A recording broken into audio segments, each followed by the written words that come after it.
ат иесі Кабирханның табысын қайда жұмсайтынын айтты. Қазіргі екі қазақтың басы қосылса айтатын әңгімесі Кабирханның бәйгесі. Ат сүйер қауымның қызығушылығын арттырған жүйрік қазақ халқын әлемге танытты. Кабирхан жүйрігіміз бәйгеге шабуды Алматы ипподромында бастады. Алғашқы жарысын 2 жасында Алматыда өткізді. Тегі америкалық. Әкесі Калифорния хромда Дубайдағы жарыста 2016 жылы жеңімпаз болған. Енесінің есімі Little Emily 1,5 жасында Киноленд аукционында сатылды. Бұл аукционда жылына 4000-дай бәйге атты сатылады. Осылайша сол аукционнан Надир Хасанов Кабирханды сатып алып, Алматы ипподромына әкелген. Бірінші тренері Тұрғанжан Юлдашев, ал бірінші жокейі Руслан Юлдашев болды. Мен бұл атты сатып алғанда түбі Дубайдағы жарысқа қатыстырамын деп айтқан едім.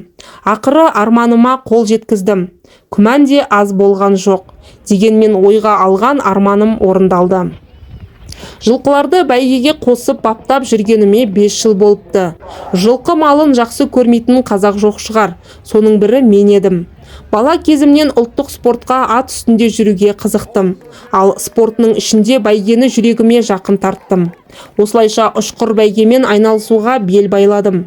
Кабирханды ең алғаш қолға үйретіп баптаған Тұрғанжан Юлдашев екенін айттым ғой. Сол себепті маған аса қиын бола қойған жоқ. Ал қазіргі таңда оның күтімін жасайтын 7-8 адам бар.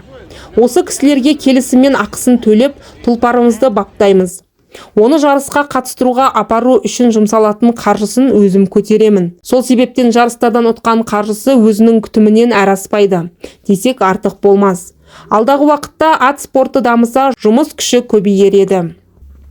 Еуропада, араб елдерінде және ақш мемлекетінде жарыс деңгейі жоғары болғандықтан көбіне бізді менсінбейді.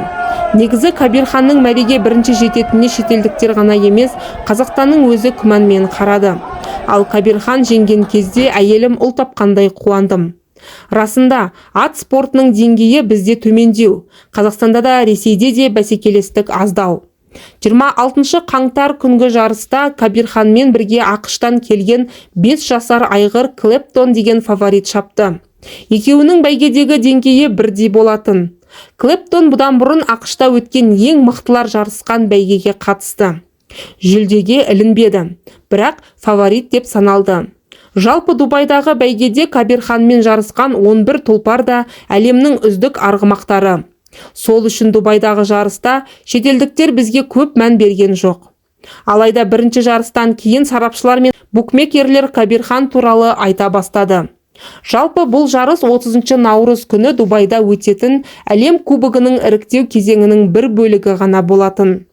Бірақ бірінші жарыстан кейін Кабирханның қарым қабілетін байқаған сарапшылардың пікірі өзгерді. Енді біз финалға шықтық. Алдағы жарыстың жүлде қоры $12 миллион. Бәйгеден кейін бапкерлер Кабирханның әлеуеті жоғары, одан да ұзақ қашықтыққа шабатын күші барын айтып жатыр. 20-30% артық шабуға шамасы жетеді. Мүмкіндігінің 70-80%-ын көрсетті. Кабирхан қазір Дубайда 2 ай дайындалады. Жаттықтырушысы ағылшын бапкері. Екінші жарыстан кейін жақсы шықты. Күні кеше дайындықты бастап кетті. Ат асыл тұқымды болған соң күтімі де, витаминдері де бөлек. Режимі дұрыс сақталып жатыр. Алдағы жарыстардан үміт бар. Кабирхан Дубайға дейінгі 9 жарысқа қатысып, 8-інде қарсыластарын шаңғаптырды. 3 жасында Ресейге жібердім. Ресейде жарыс көп, рейтингі жоғары. Бізде аламан бәйге, қазақ бәйгелері дамыған, ол жақта ұшқыр бәйге дамыған. Сондықтан Ресейге жібердім. Ресейде баптаған соң 6 рет шапты, 5 рет бірінші болып келді, 1 рет екінші келді. Содан кейін өзім Дубайға жіберуді шештім. Біз онда үлкен бәсекелестік болатынын түсіндік. Дегенмен алғашқы жарыста Кабирхан бәйгеден озып келген кезде біз қатты қуандық, тіпті сене алмадық. Ал қазір тұлпарды бүкіл әлем танып отыр. Енді 30 наурыз күні Дубайда өтетін әлем кубогын жеңіп алсақ, біз үшін бұдан артық жеңіс болмас еді. Қаржы әлі қолымызға түскен жоқ. Ақшаны ат спортына жұмсау ойымызда бар. Сол өзінің күтіміне кетеді дегендей. Ал жарысқа неліктен ағылшын аттары алынады деп жатырсыз. Бұның себебі ұшқыр бәйгеде араб, қазақ, жапон аттары бәйге алмайды. Одан гөрі ағылшын аттарының жүрісі мен шабысы жылдам болады. Сол себептен қазір Кабир ханның жеңісіне бүкіл атбегі, ат ұстаушылар, бапкерлер, атсүйер қауым, жалпы қазақ елі қуанып жатыр. Атбегілерге жігер беріп, жарыстардан жүлделі орын алуға болатынын тағы бір мәрте дәлелдеді. Әлі де талай үздік жүйріктер шығуы мүмкін.